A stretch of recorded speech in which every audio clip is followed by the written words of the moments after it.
What a curious set of Torah readings we Jews read on these 2 days of Rosh Hashanah.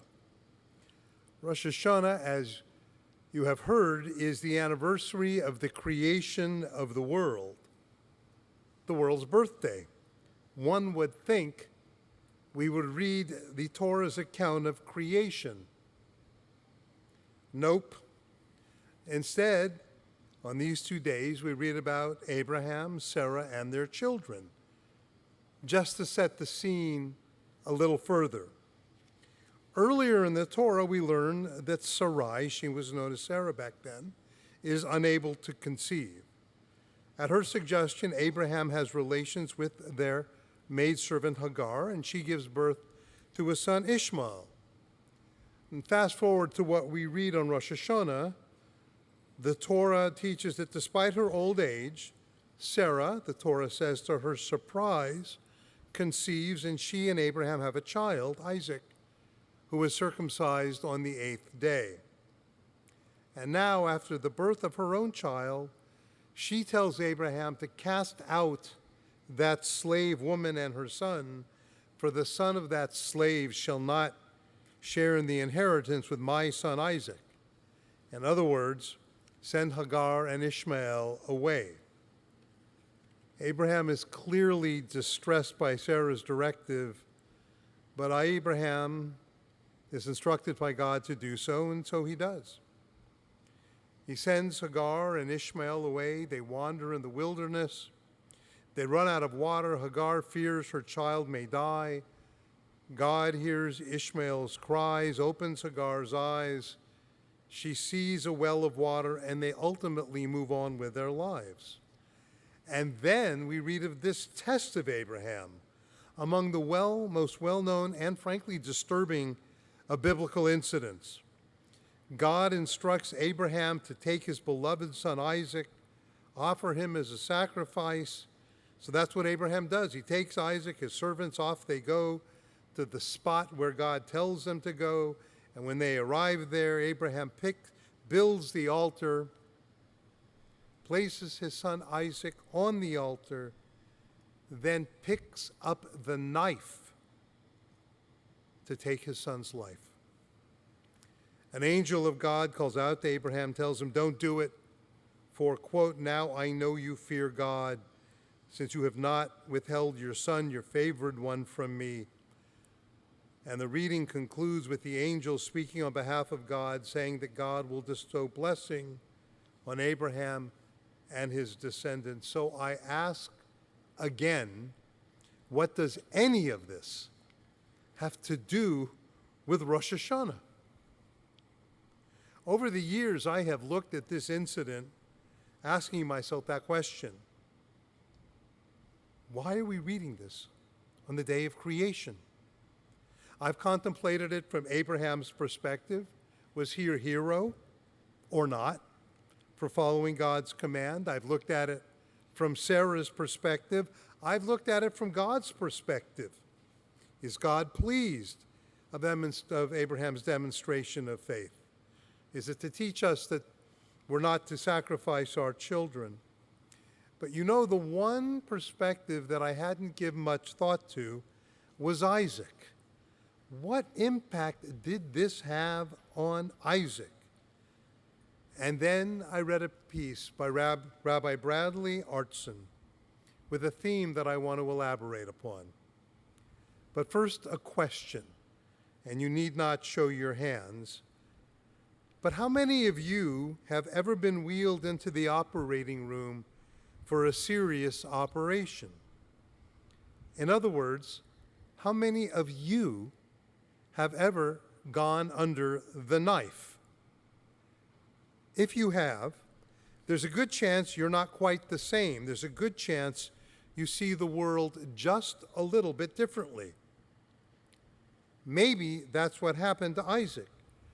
For one powerful moment, Isaac literally went under the knife. He literally had to confront his mortality, his own death.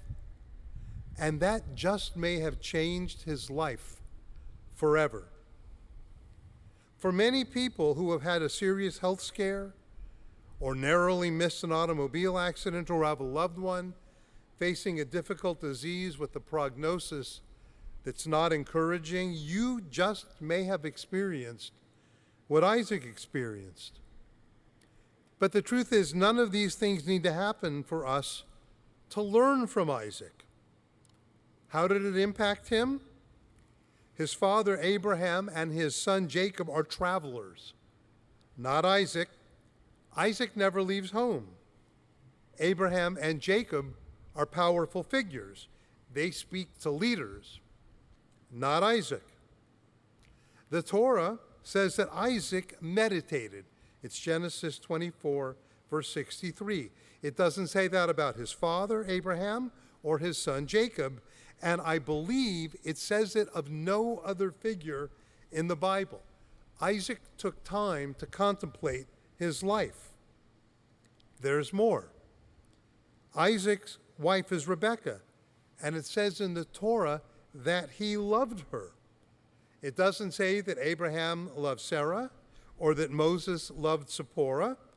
Perhaps the couples did love one another, but the Bible didn't include it. In fact, the Bible very rarely mentions marital love, but it does of Isaac and Rebekah. And in the Torah, it said Isaac played with her. The Hebrew is Yitzhak metzachek et Rivka. I am unaware of that being written about any other couple in the Bible. In other words, they played with one another. They enjoyed one another.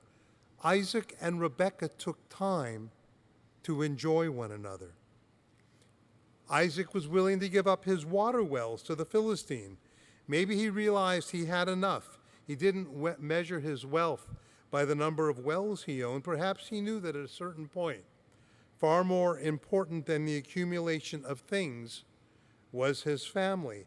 All of this just perhaps because when Isaac went under the knife, he confronted mortality, reflected on who he was, and asked, what am I doing with my life? What is important to me? Because he realized what we are supposed to realize at this very moment today: life is uncertain. And now I know why I believe our sages in their wisdom have us read and study this story on Rosh Hashanah, because it is precisely this period of time, this time of introspection on the high holidays, the Yamim Noraim, the days of awe, that we are supposed to contemplate exactly those things. Rosh Hashanah ushers in this 10-day period when we're to contemplate what we've done in the year gone by and confront the realization that our future is uncertain. But Rosh Hashanah Yichatev, on Rosh Hashanah it is written, and on Yom Kippur it is sealed, who will live and who will die, my friends. Those chilling words is God's way, I believe, of putting all of us, if you will, under the knife, asking us to confront our mortality, telling us to engage in the most serious introspection of which we are capable. I confess I don't always find that easy. Someone else could tell me to be introspective. I might not take it seriously, but when God asks us to reflect, that's a whole new ballgame, and that's a gift. The unexamined life, by definition, is shallower. It is a life fueled by inertia. God is asking us on this day, at this time of year, to stop, to look in the mirror, to confront our mortality and ask, what do I want to do with whatever days I have remaining? Isaac can be our model. He loved his wife. He enjoyed his wife. He had the respect of those around him. He was faithful to God, and he lived with decency. May we, like Isaac, may we learn from his life. May we love and value those around us. May we feel a sense of contentment with what we have. May we be faithful to God. We will be better, and our world better as well. May we take these lessons from the Torah in the hopes the coming year will be filled with blessings for us and those we love. Amen.